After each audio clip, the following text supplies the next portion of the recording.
Greetings and welcome to this edition of Positronic hypersonic. Positronic hypersonic. Positronic hypersonic. I'm Barry P. Cook, and I'm here to talk to you about the latest episode of It. Welcome to Derry. It was called The Great Swirling Apparatus of Our Planet's Function. And as the episode starts, the kids are riding their bikes through the downtown streets, and they go straight to the police station, where they put the photos they've developed on Chief Bauer's desk. They tell him what happened, so he takes a look at the pictures, but there's nothing much to see. Even the two officers he shows it to can't see anything. The ghostly dead kids that were seen that night and that were seen on the photos when they were developed are nowhere to be seen in the photos now. The clown that they saw in the last picture can be seen in the picture, but the police just insist that it's a statue in the graveyard. Later in gym class, the kids realize that the entity could have killed them but didn't, and for some reason only scared them. They decide that no one will believe them, but Lily does have one adult she trusts, Ingrid, the woman that she met in Juniper Hill. So Lily meets with Ingrid at a restaurant, and she says that yes, kids disappeared in the 30s, but they were probably just runaways, and that the situation then was nothing like what Lily is describing now. Yet she encourages Lily to keep going on her mission to discover what's happening and tells her that a girl can do anything with good friends by her side. Meanwhile, Rose and Taniel show up at the Hanlon home to drop off some of the items that Charlotte bought at Rose's thrift shop. The two women talk over coffee, and Rose asks if Leroy is working on the pipeline that General Shaw had told her about. This confuses Charlotte, who insists that her husband is a pilot who's working on something top secret. When she asks whether she needs to be concerned about the missing kids, Rose says that bad things happen in Derry from time to time and that Charlotte should keep the people she loves close. When Will gets home from school and ultimately ends up breaking down, insisting that something is coming after him, Charlotte hugs him and tells him no more going outside until they know what's going on, other than going to school and back. At dinner, Leroy asks Will about his first week of school, but he doesn't have much to say, so Charlotte offers that he's got a new friend, a girl, but then Will asks to be excused. Charlotte doesn't divulge what Will told her, but she does ask Leroy to do something with Will after Leroy asks, without exactly asking in so many words, whether or not the girl in question is black.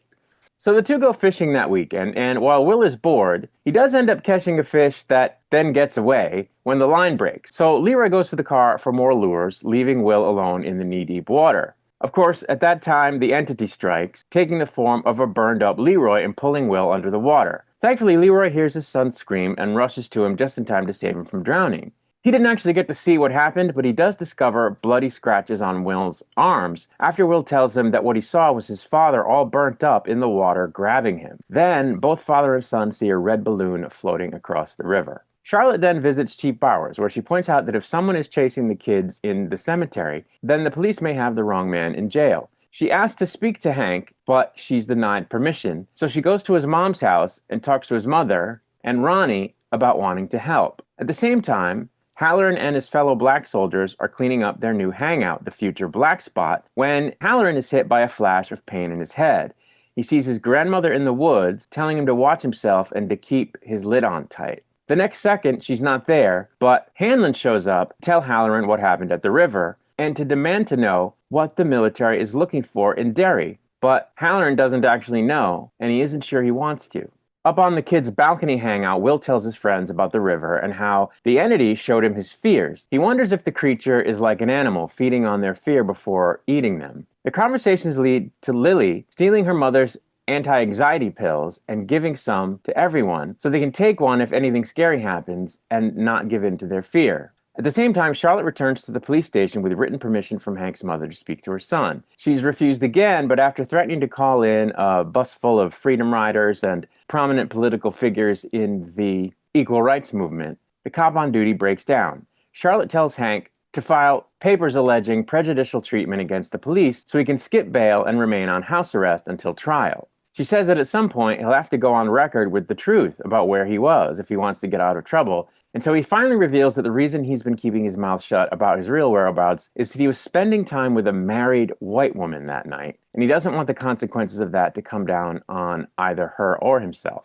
Back at the school, Marge insists she wants to start over and tells Lily she should say hi to the cute boy who seems to have noticed her. Excited, Lily goes to freshen up while the other girls approach Marge and discuss their plan to embarrass her in front of the school. Feeling guilty, Marge goes to the bathroom to confess to her friend, but suddenly screams as her eyes bulge and pop out of her skull to resemble the eyes of a bug that the class had previously learned about during a film strip presentation in their class. Lily immediately knows what's happening and tries to grab her mother's pill, but accidentally drops it down the toilet. In the chaos, Marge stumbles into an empty shop class where she stabs her bulging eyes and then tries to chop them off with a table saw. Everyone runs in, but in the aftermath, all they can see is Lily sitting on top of her trying to get the knife away from her so she won't hurt herself anymore, which of course makes it look like Lily is the one that hurt Marge. That night, Will is in bed thinking about what happened in the river and he's unable to sleep. So he looks through his telescope and sees a silhouette of a clown behind a tree in the front yard, causing him to scream, at which point his dad runs outside, demanding that whoever it was show themselves. But of course, no one is there, just another red balloon up in the tree. The next morning, Hanlon marches into Shaw's office and demands to know what the general has them chasing. Shaw takes him to an interrogation room window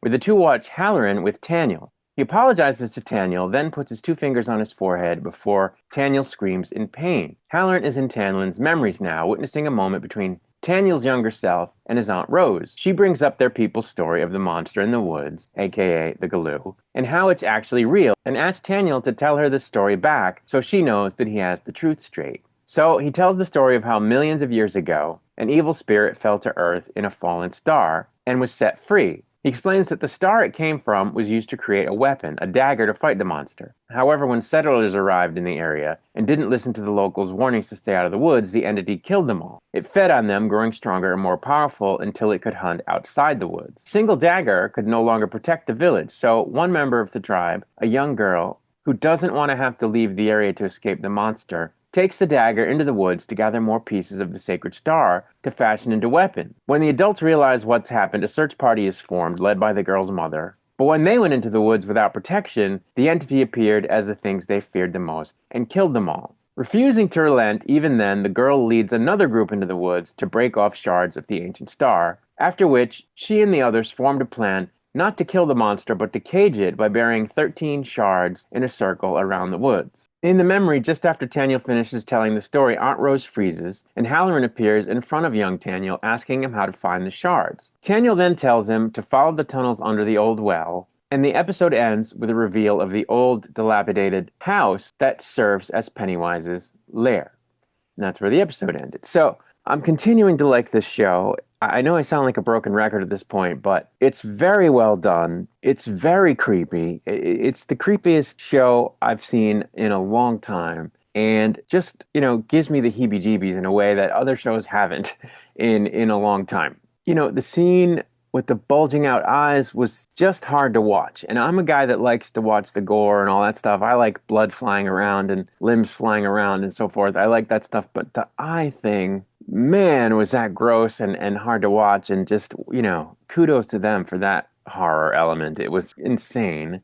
And, the mysteries that they're building in multiple directions are just really, really well done. For example, is the clown in the photos real? Now, the ghost kids didn't show up in the pictures, but the clown did. So is the clown part of the real world? And if it is it Ingrid, the lady that Lily talks to? Or is that woman someone that only Lily sees? Because we've not seen anybody else talk to her. So is that also it messing with Lily? We don't know. We see the black spot being brought to fruition, which of course is the site of a future massacre in Derry. And while there, you get the sense that Hanlon sort of gets like a vibe and senses that something's coming, that maybe he's sensing the future massacre there. We don't know, but it kind of looks that way. They show Will's father all burnt up, and that's kind of like a foreshadowing because Will himself dies in a fire in the future. So that was interesting. What I also thought was interesting is that in the story that Taniel tells, the native kids go into the woods and everything trying to deal with the monster and don't take any adults with them. So it's kind of like what's happening in the present and what happens in the future in Derry, where it's always a group of kids that sort of goes in to confront the it. So I thought that was cool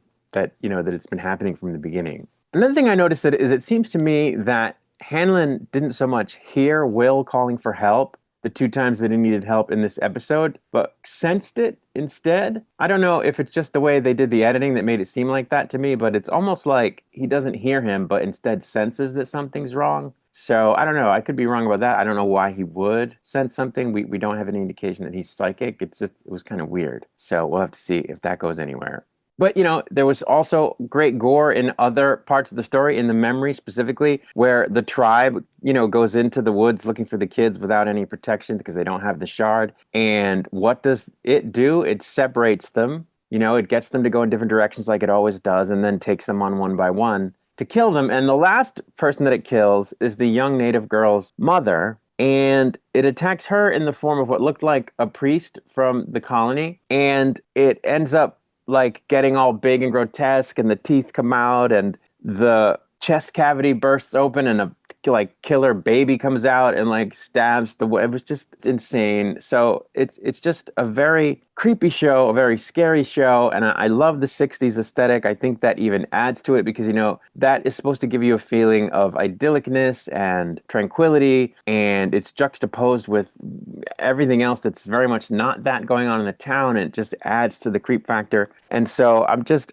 enjoying the hell out of the show. I think it's really well done. They do a great job of tying in things from other parts of King's stories. They mention Shawshank in this, so it's really just a great show. And I get a sense that that's going to continue through the rest of the season because I've just seen the mid-season trailer that HBO just released, and it just seems like they're turning everything up to 11 in the back half of the season. I've actually made a trailer reaction video showing my reaction to the trailer when I saw it, and I'm going to put that up as well. So you can check out that video. The link will, of course, be in the description. But that's really it. There's not a lot to say. It's easy to talk about a show when there's bad stuff. You can just point out how bad the bad stuff is and how stupid the stupid stuff is, but there's none of that in this show.